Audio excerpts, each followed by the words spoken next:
Hey, this is Biff Naked, and you're listening to the Nothing Shocking podcast.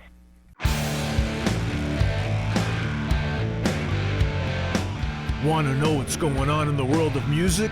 Then tune in to the Nothing Shocking podcast, a non-genre based, all ages friendly rock and roll program. Join us weekly for interviews with all your favorite rock stars from the mainstream to the underground. You can find us at nothingshocking.libsyn.com or anywhere you download podcasts.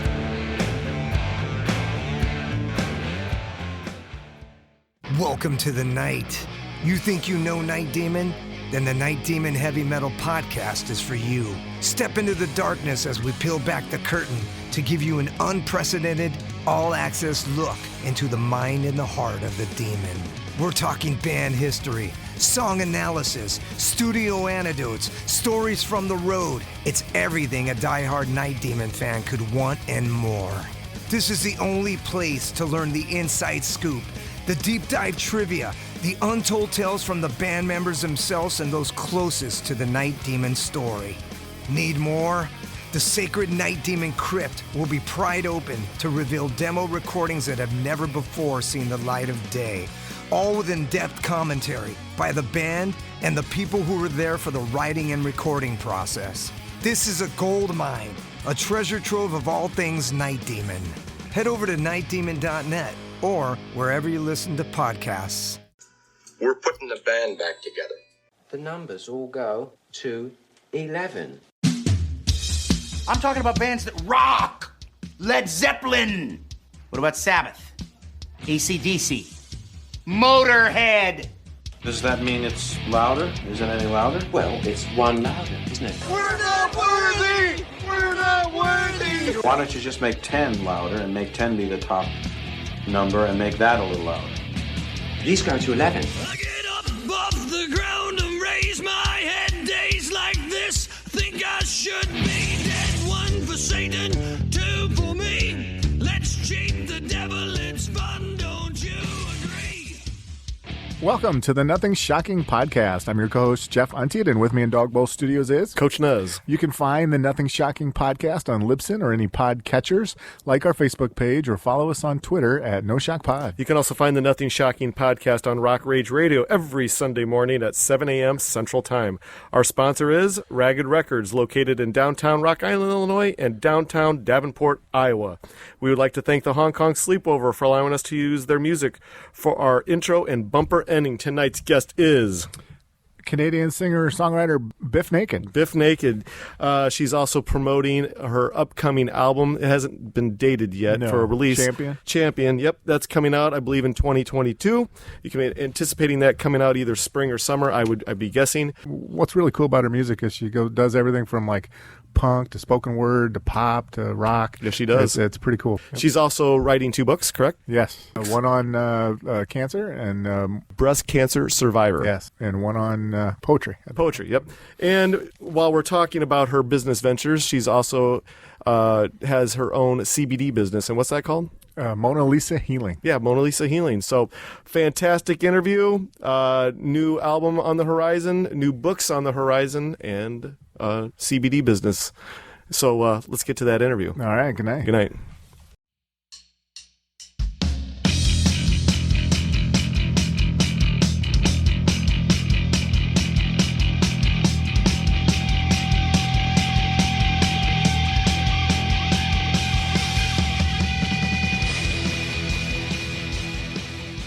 Biff, welcome to the Nothing Shocking podcast. I'd like to introduce you my co-host, Jeff Untied. Biff, this is going to be fun to talk to you tonight. Hello. Yeah, it's a real honor, guys. Oh, thank you so much. Well, thank you so much for agreeing to do this and all the correspondence we've had over the last week or so. As COVID-19 has paused the music and entertainment industry for over a year and a half now, how have you kept your sanity and how have you kept busy? Well, I mean, we were pretty lucky in that in March 2020, right before everything up here in Toronto kind of shut down, we had just finished an acoustic tour. And, we didn't have to cancel any shows. There was still lots of autograph signing, book signing, selfie taking with fans and hugging. And it was business as usual. And then, of course, everything kind of stopped. Things that we had in the works got postponed or canceled. We had a tour planned with Buck Cherry. I think it was supposed to be in April of 2020. That got postponed to the fall. Mm-hmm. And then the fall came and went. It got postponed again to the spring, came and went. And it got, finally we did that tour that commenced for us a couple weeks ago. So that was amazing. We had been looking forward to it for a long time. They're really sweet, hardworking guys. And it was lots of fun. And getting back into doing shows has been wonderful. Oh, fantastic. Well, you have a new album on the horizon. Can you talk a little bit more about the creative process for this new adventure?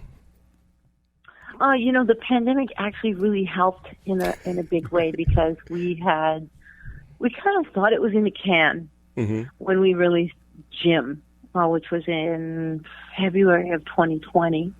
And I had, it's been almost a decade since I even wanted to do a studio record. And so it was a big deal. We pressured ourselves a lot. I've changed a lot.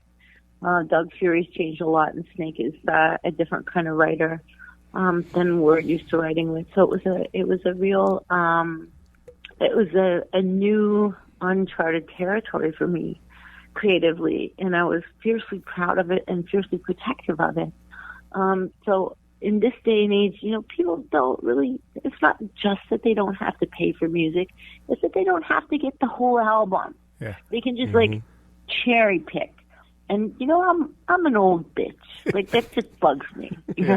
I'm a kid that, listened to the whole record. Exactly. From front to back. That's the generation I grew up in. So I really wanted to be deliberate in how we released the music. And the original plan in 2020 was to release Jim. And then about 3 months later, we were going to release Broke Into Your Car.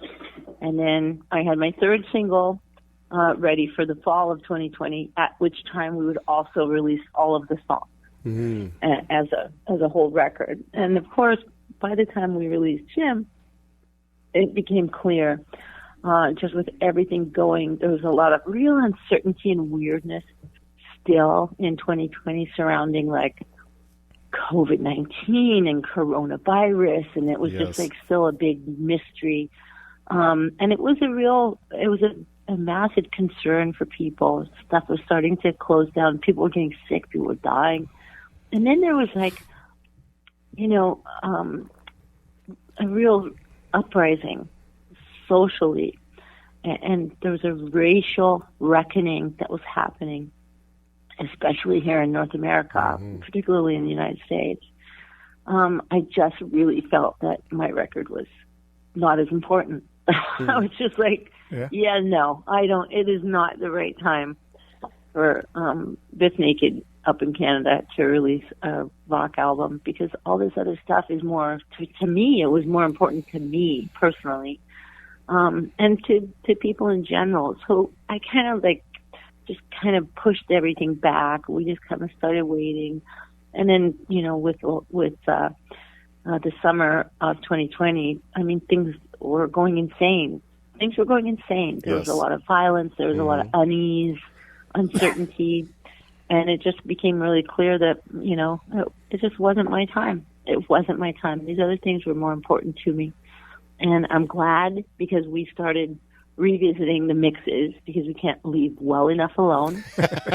And we actually wound up writing a couple more songs and took some songs away. We've written a couple of songs that are old school thrash metal. Nice. Because what happened was, and I don't know if it's because of, my age, or because I feel mature, or am I a legacy artist at this point? Could I be a grandmother figure? I don't fucking know. But the truth is, I just think that I stopped caring. We don't have to answer to a big record label. I don't have to answer for doing this thrash metal song, which we love. I can't wait to perform it live, because we just don't care. We just don't care. It's just way too much fun. Oh, so cool. So Broken Your Car, we finally released this February. And obviously, like my other records, every song's kind of different from each other. I mean, it's a bit of a dance number. And it's not like any other song on the record, just like Jim. Jim is not like any other song on the record. But I'm looking forward to releasing more music and hopefully getting Champion out so that we can come and tour it. Oh, yeah. So cool. How does the songwriting process work for you? I know writing a song is hard. Do you come up with the melodies or the lyrics first, or how does it work for you? And do you have a go-to person you play the song for when it's done that gives you that satisfaction that, hey, this is a great song? It's always been different for me because I come from bands and being young and being in bands when I was young. I was the person that did the lyrics. The guys would play the riffs. I don't play guitar worth a damn. I can play like one string on a bass guitar. And I mean, that is it. So I've always been the lyric person and always the vocal melody person. And that's what I like to do. And nothing's changed. That's still the same. Snake will come up with a guitar riff and we'll write to it, or Doug Fury would come up with a guitar riff and we would write to that. There was one song that we did where Snake took his guitar riff that was kind of like, I don't know, it was like, we were teasing him that it sounded like Iron Maiden. He took it and put it all on piano. And then that became a whole different vibe of a song. So that was like, it was a really creatively rewarding process this time. It's been a long time since I've earnestly sat down to record a body of work and write a body of work. And so I like it now much more than I used to when I was a young artist. I was always super anxious and always worried, really lots of hand-wringing.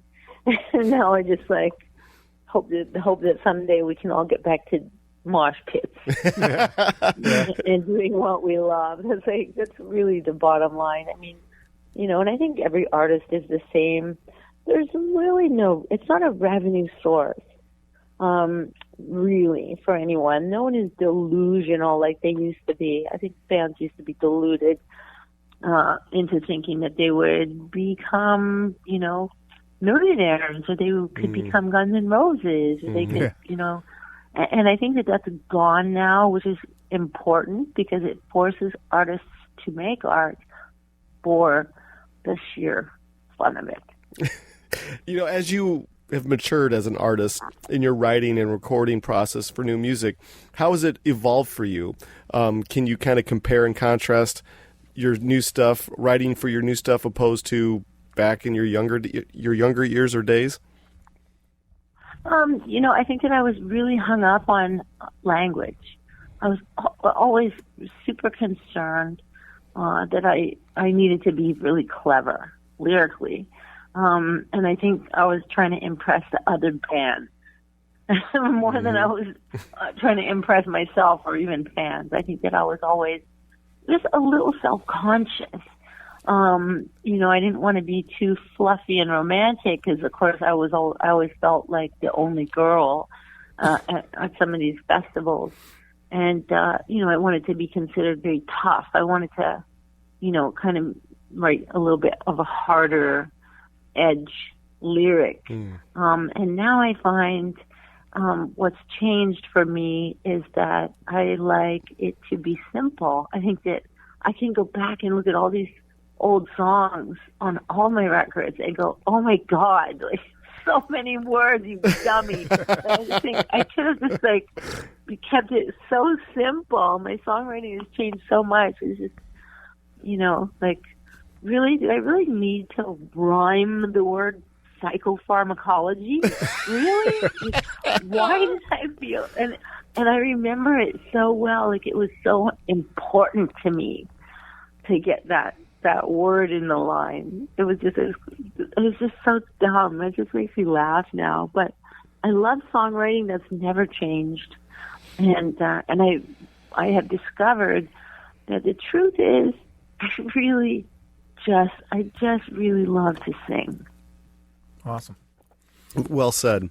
All right. Well, when Champion is finally released, and you kind of touched on this a little bit, what can your fans and our listeners expect? I know you said you've taken a little bit of a chance by going a little thrash metal on a track, but did this album take you out of your comfort zone at all, or did you pretty much kind of try to stay in that pocket of comfortability?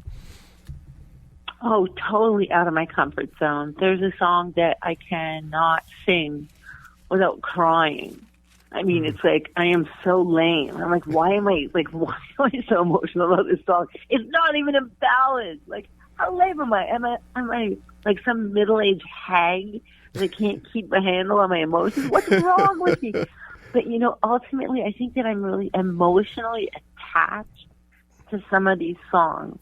But beyond demoitis, I think it's just like, they're just really important to me, whereas previously it was always important to have, kind of an eclectic variety stylistically on every record. And I feel, I'll go to my grave feeling super privileged that I was ever able to do that and get away with it.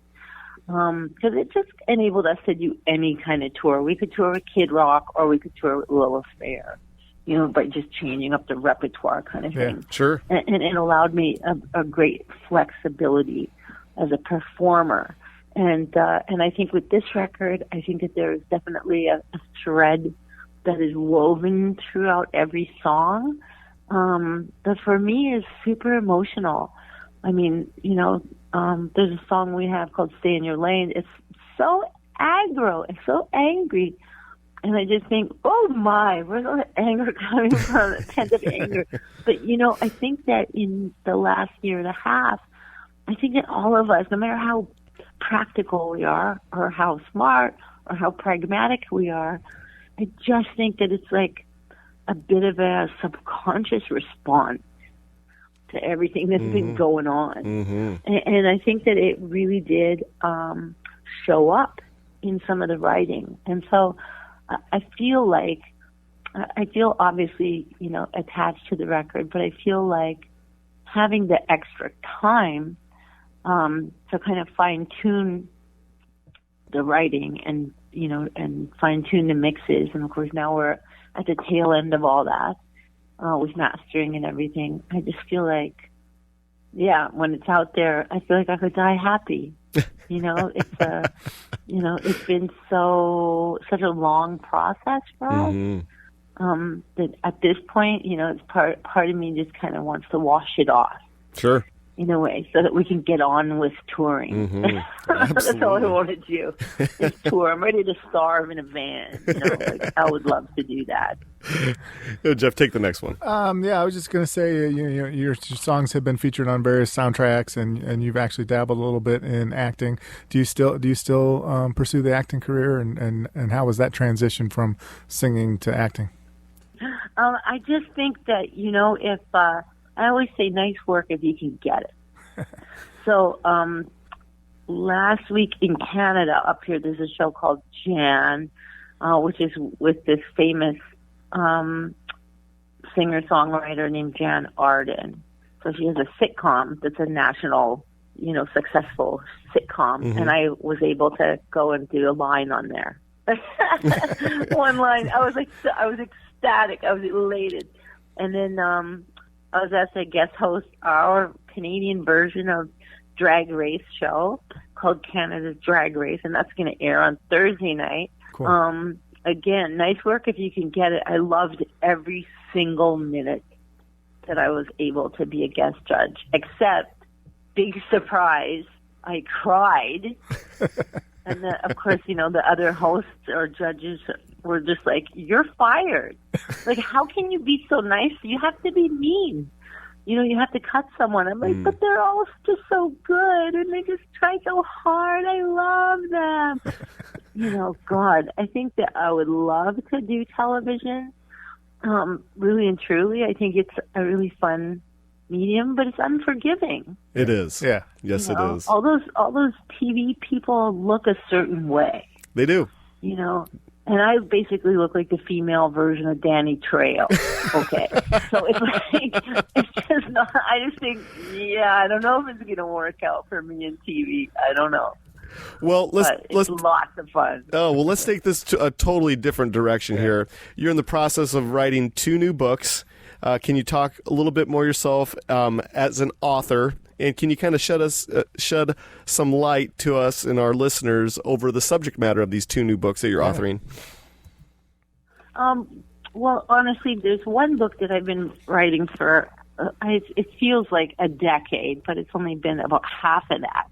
I think that it's above my intellect, what I wanted to do. I think that I wanted to write a book that was very, very specific about patient perspectives in cancer and in cancer care in a hospital setting, basically, and go through a variety of different things.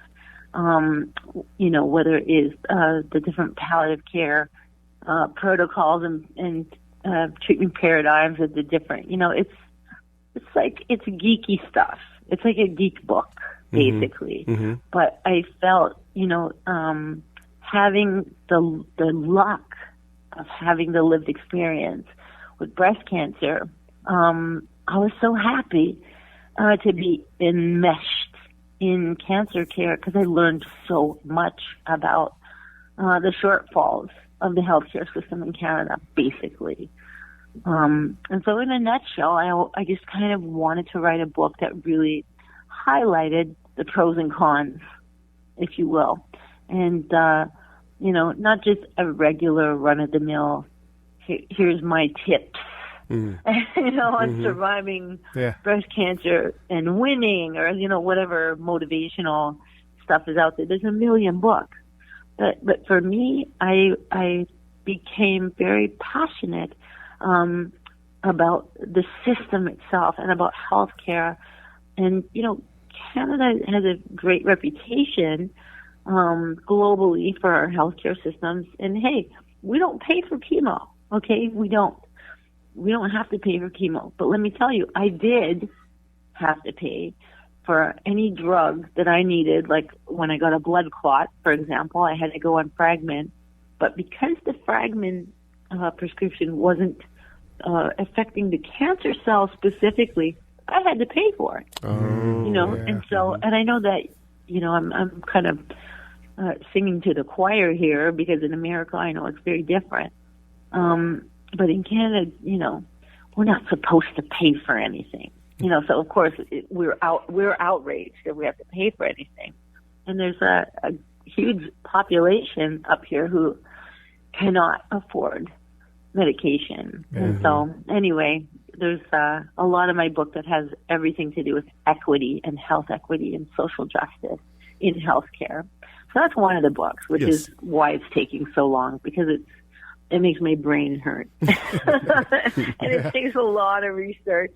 And I don't know about you, but man, that's time consuming. And half the time I can barely do everything in a day, feed the guitar player husband, walk and shit the dog, get all the groceries, try and, it's just like the day, there's not enough hours in a day. I don't know how these authors who have busy lives, full-time jobs, busy families, I don't know how they work. How do you write a book, with barely any hours in a day? How do they even go to college with families? I don't even know. The other book that I'm doing is basically an extension of a poetry book that I wrote that is still yet to be published. It's called Razor Blade Chewing Gum. And it's kind of filthy. There's lots of filthy poetry in there and lots of cartoons that I draw on tour. And it's kind of it's like if a fanzine was like an erotic poetry book. That's what that is. Oh, nice. So I mean, I always have a project on stuff. Well, as a author opposed to a songwriter, can you kind of compare the inspirations to writing a novel opposed to writing music for a new album? How does it work for you? Can you kind of compare and contrast? inspirationally? Oh, yeah. Writing songs is really easy because you can basically hide all your secrets or cover your truth in metaphors. You know, everything's metaphoric, and you can be, your narrative can be very clandestine. Whereas, for example, when I completed the Ibiscus memoir, I mean, I was like, I was a bit messed up because those reveals, even though I thought, this will be a piece of cake, all my songs are pretty autobiographical. It's not like anybody doesn't know these stories. But it was really, really, really hard to actually go, matter of fact, factual, the retelling of trauma, or anything like that. It was just kind of like, oh man, this makes me feel so gross. Like, it was a real surprise. And I think that, like me, even being self-deprecating about my cancer book, and saying it's cerebrally ambitious for me to try and do it. I think it'll probably take a long time, but I think eventually it'll be worth it. I just have to concentrate. Awesome. Well, I'm really going to switch gears on you here, so I'm really going to put you on the spotlight here. So, my teen years were spent, a large portion of them, in a neighborhood record store, which has been gone forever. Yeah.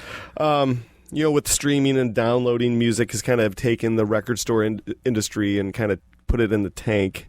But with that being the popular culture, what streaming and downloading is now, as far as your eyes can see, do you ever foresee album, CD, the tangible product that you can actually feel in liner notes, you can read it and everything, ever coming back to the forefront of popular culture with young people, saying, hey, I don't want the download, I don't want the stream, I want to have the actual album in my hand, I want to put a needle on the vinyl.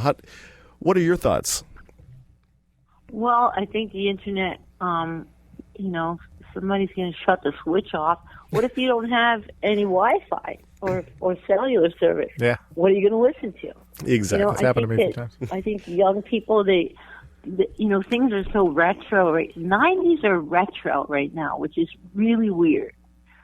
Because when we were kids, the 70s were retro. Mm-hmm. So it's kind of funny. People are very nostalgic about cassettes.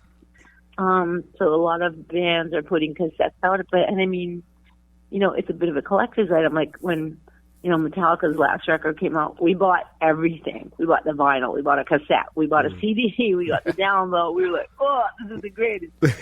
and I just think, I had read something about Adele, and her new record where no one can, book their own, someone told me that she's got all the vinyl, factories, working for her. Like no one can get in because they have to make so many vinyl records. And all I thought was, yeah, but it's like bad for the environment, and same with CD jewel cases. Like I remember when Radiohead put out a record and they were using like cardboard or paper. They were using a recyclable material. Right. And at the time it was like groundbreaking. It was innovative. And, as much as people were kind of like having a bit of a groan, like, of course they're so responsible. The truth is, what do we do with all these jewel cases, man? Like, maybe it's okay not to have CDs. Maybe just art. Maybe a download and artwork, which a lot of people are doing, but nobody really takes the time to download the artwork. No, they don't. Right? They just don't. So that's kind of lost, especially if you're into hand lettering and stuff.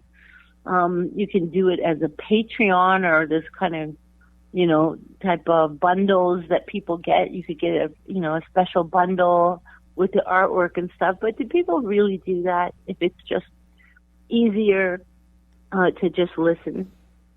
Exactly. It's hard to say. I think that it depends on how nerdy you are.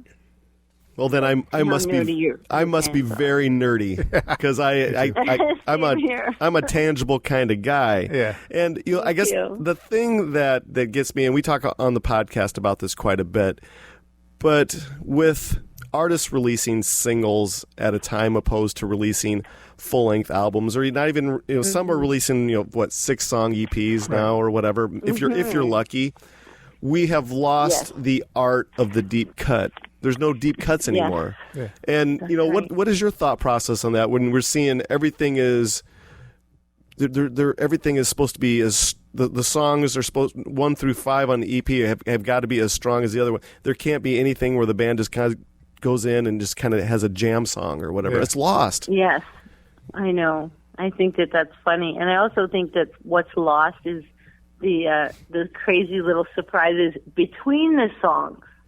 Yes. That all the punk bands used to do. We used to, include like voicemails or at the time, and stuff like this, like nutty little anecdotes.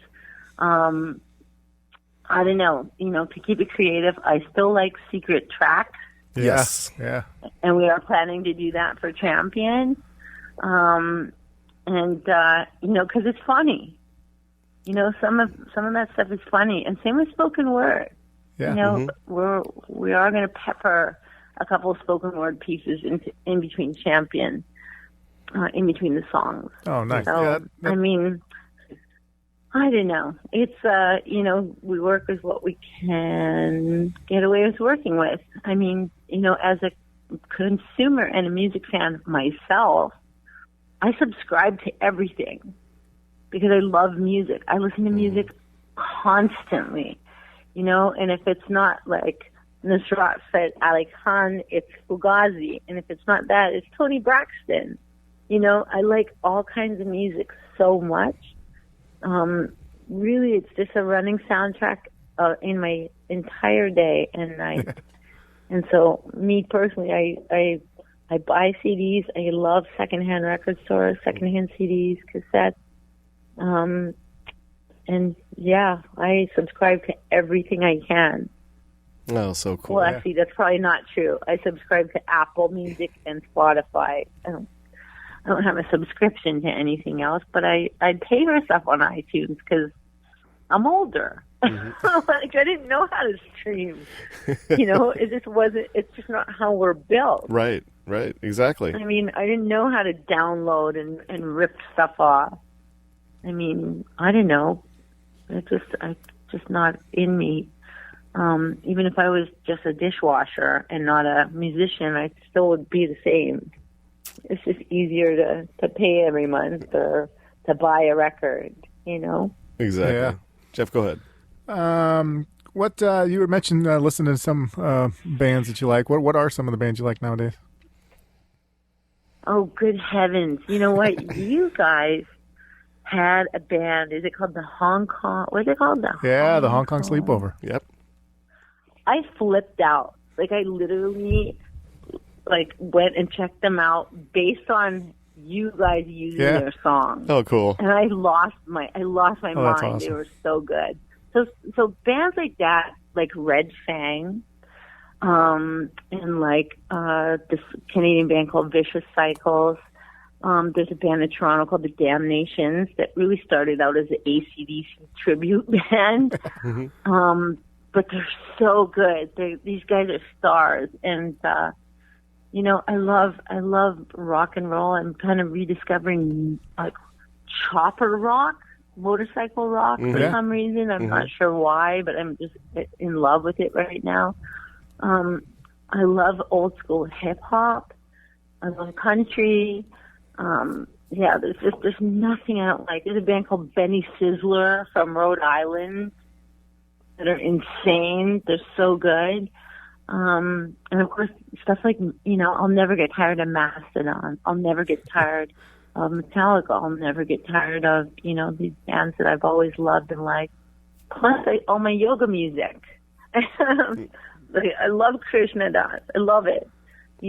Shelter was one of the first bands I ever fell in love with. And of course, they're still the same.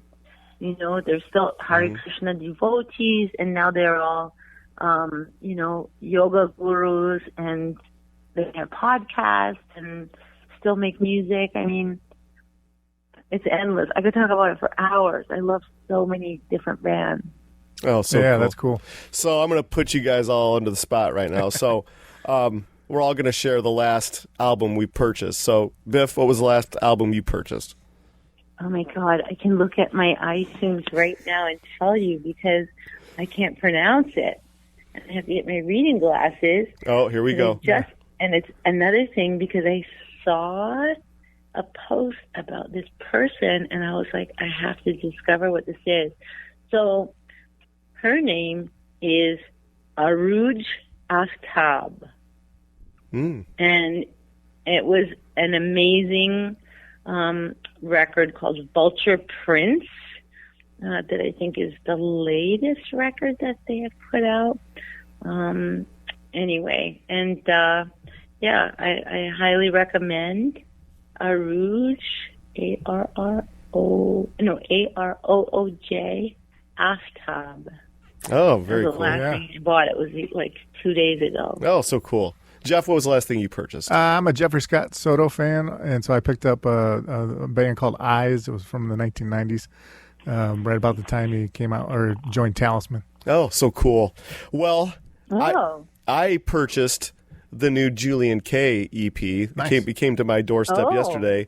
Amir Darak from Orgy and Ryan Shuck from Orgy. Ryan Shuck on vocals, Amir Darak, lead guitarist and rhythm guitarist. Have you heard those guys before? No, just Orgy, obviously. Yeah. No, I haven't heard them. Julian K, it's a fantastic array of music. I mean, it's just they take Orgy and they put it on a different planet. It's so fantastic. You got to check them out. That is very cool. It is very cool. So the new album is called Harmonic Disruptor by Julian K. So awesome. Check it out, Biff, okay?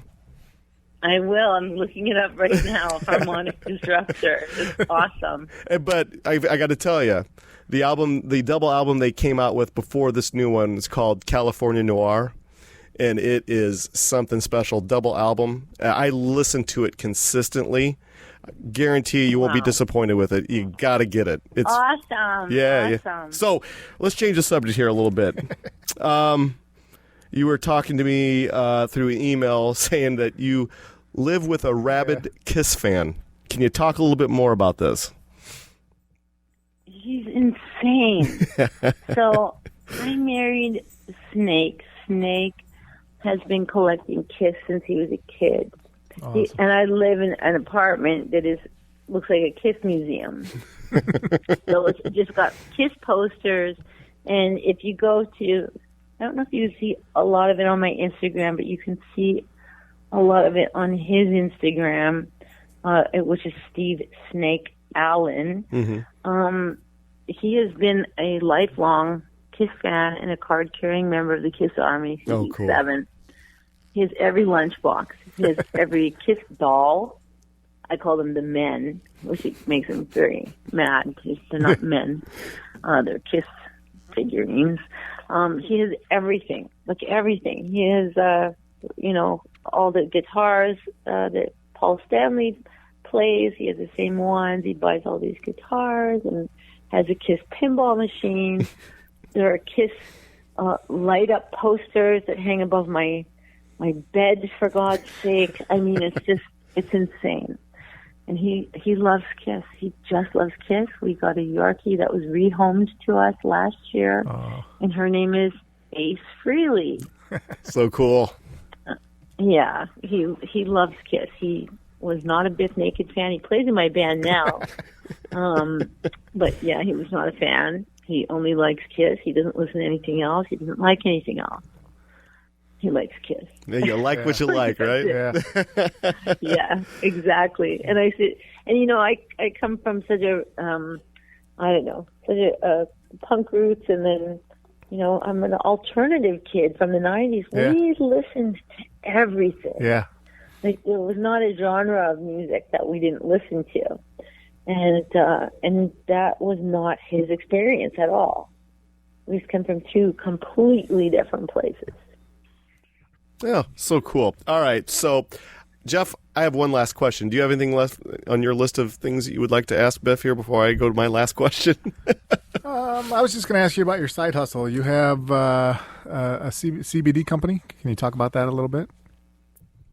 Yeah, I mean, when I was going through cancer treatment, a lot of girls that were in the chemo wards were with me were doing marijuana. They were doing CBD.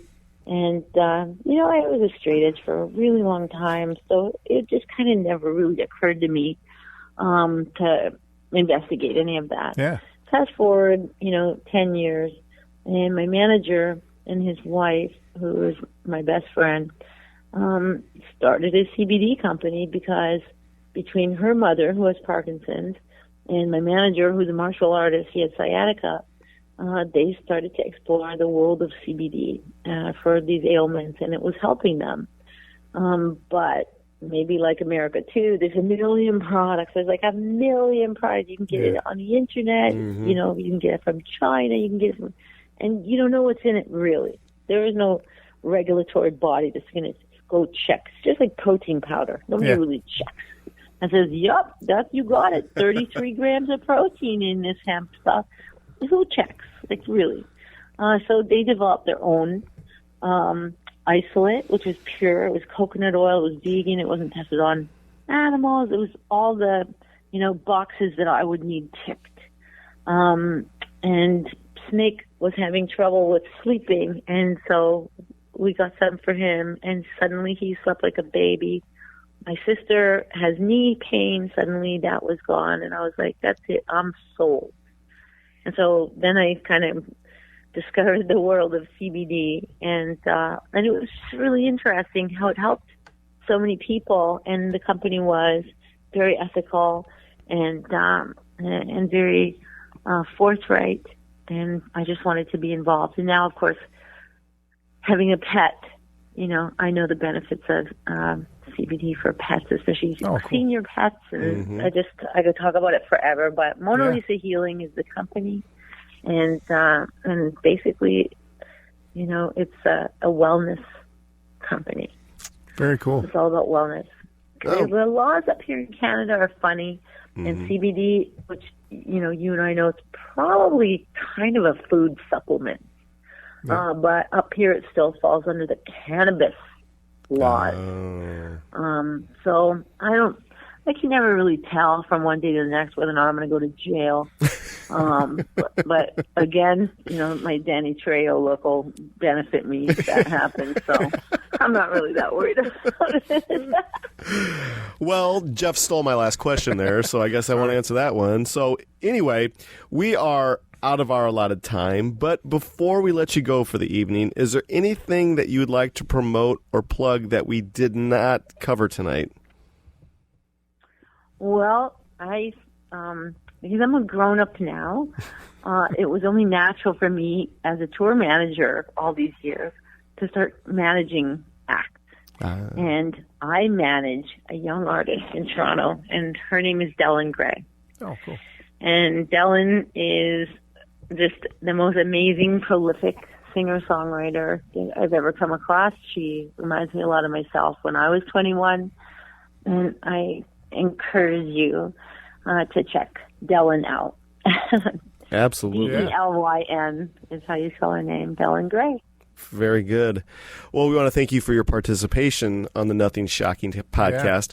Yeah. Well, this is how it's going to work. We have about 4 episodes ahead of hers, I think. So we're looking at probably getting closer to Christmas that we'll release this episode.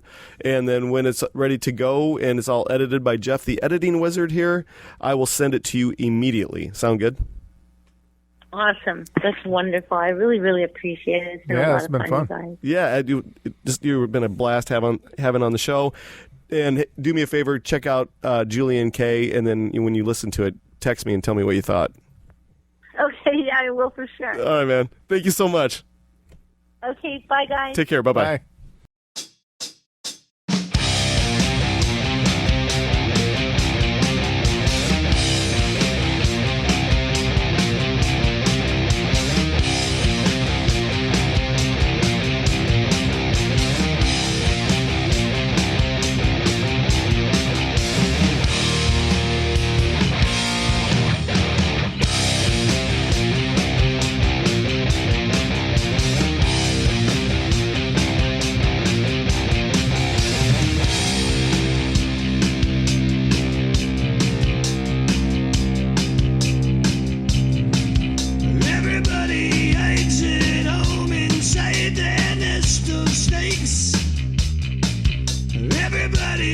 finds the stone and makes their own mistakes. Hide in the headlights, fight the grip of fear. You can make your dreams come true, but you just can't do it here.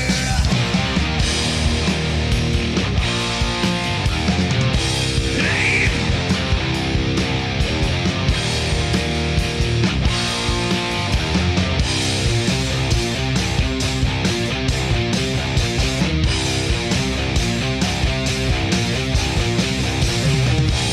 Everybody eyes the gun and screams inside their head. Everybody bites their tongue and pays their bills instead. Hide in the spotlights, fight the grip of death. You can have the air you need, but you best not take one breath.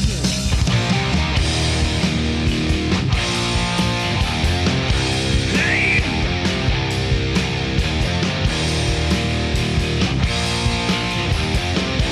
Roll the dice.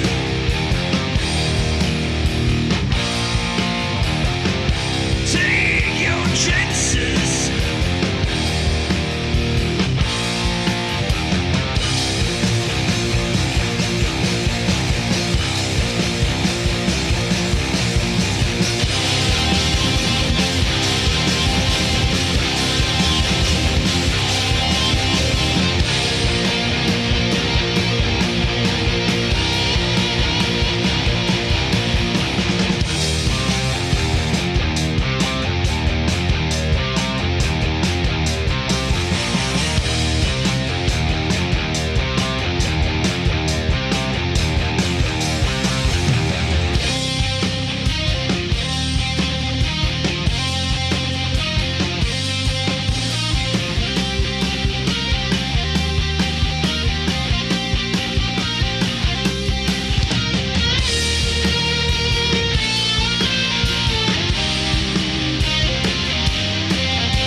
Everybody knows the game is fixed, there is no prize.